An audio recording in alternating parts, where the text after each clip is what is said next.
Max Verstappen vence o Grande Prêmio da Itália e nós tivemos uma prova com pontos bem legais que foram bem animadores. Vamos falar sobre isso agora.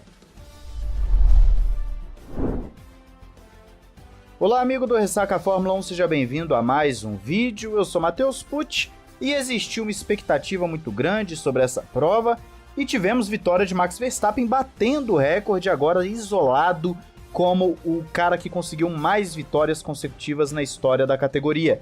São 10 vitórias consecutivas, é um domínio absurdo, tanto de Verstappen quanto de Red Bull, que quando não venceu com Verstappen, venceu com o Pérez, e agora na Itália, mesmo com uma asa um pouco mais carregada, conseguiu a vitória. Eu tô gravando esse vídeo logo após a corrida, são as primeiras impressões que eu tive da prova, então aqui nós não vamos ter, por exemplo, alguns dados mais específicos, isso fica para um segundo vídeo. Então a visão geral que eu tive da prova foi o quê? Primeiro, o que chamou a atenção foram as defesas. Tivemos algumas batalhas, o DRS não estava tão potente quanto em outras corridas, então nós tivemos o quê? O DRS aproximava, mas o cara tinha que disputar a frenagem com o outro.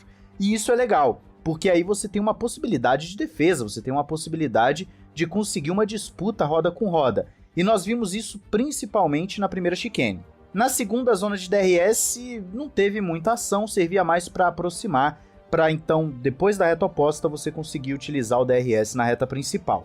Então foram brigas muito ali na primeira reta principal, na reta em si, na primeira curva, melhor dizendo, onde pilotos escaparam várias vezes ali. Você teve Leclerc, Sainz, Pérez, Norris, Hamilton. O pessoal toda hora tentava uma ultrapassagem, às vezes escapava. Tava bem legal de assistir essa disputa na frenagem.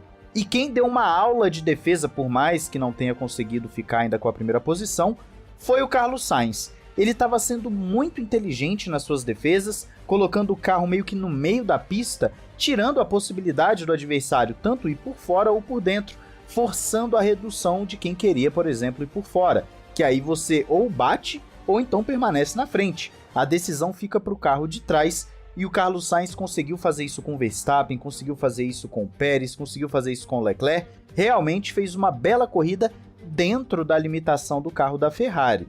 Você pode argumentar que talvez tenha achado as defesas do Sainz um pouco mais agressivas em determinados momentos. Eu particularmente vi como sendo o processo normal de corrida e gostei bastante de ver essa disputa de frenagem por si só.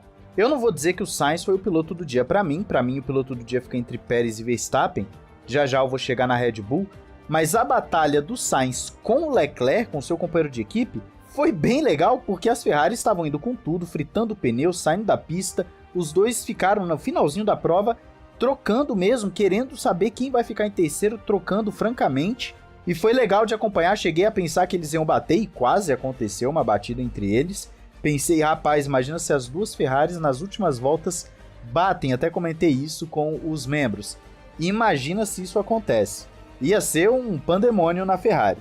Mas se o Sainz teve uma corrida muito forte defensivamente, mesmo tendo problemas de gerenciamento de pneu, quem por outro lado talvez tenha me dado um pouco de decepção foi o Charles Leclerc, que ficou o tempo inteiro só cercando os adversários, mas não fez uma corrida propriamente de ataque, uma corrida propriamente de buscar esse resultado. Obviamente existe uma limitação de carro que eu devo deixar muito clara. A Ferrari não tem carro para bater de frente com a Red Bull, e é o que eu falava no vídeo de ontem.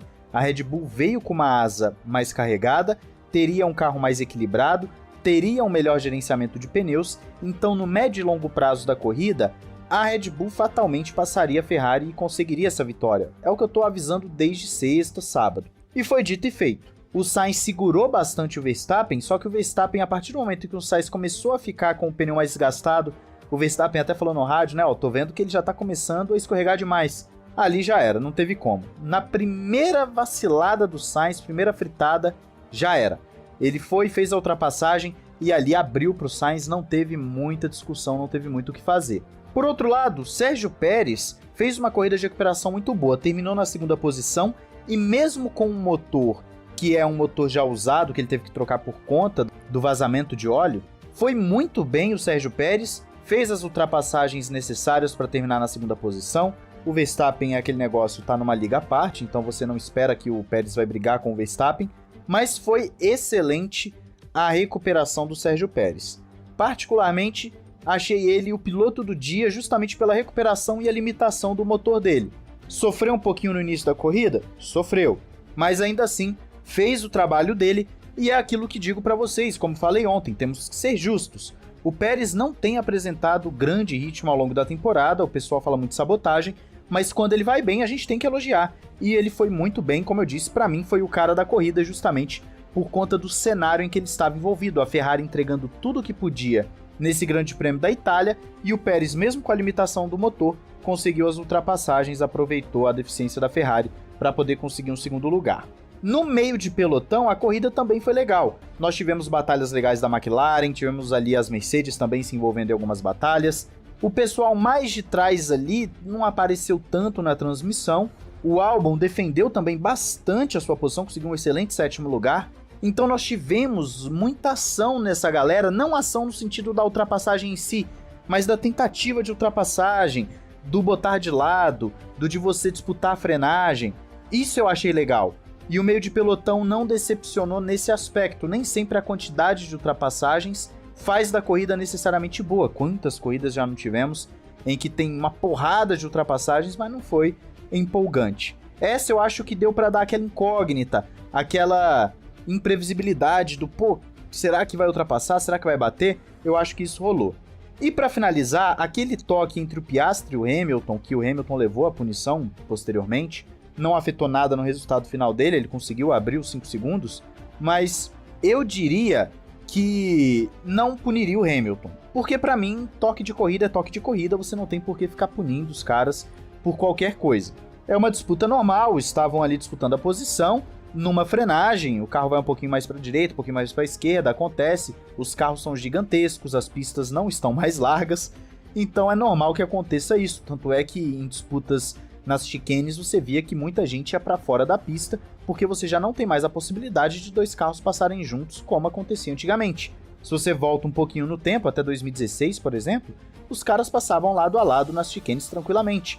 De 2017 para cá, com esses carros monstruosamente grandes, não tá rolando, não tá acontecendo, tá sendo muito difícil disso acontecer.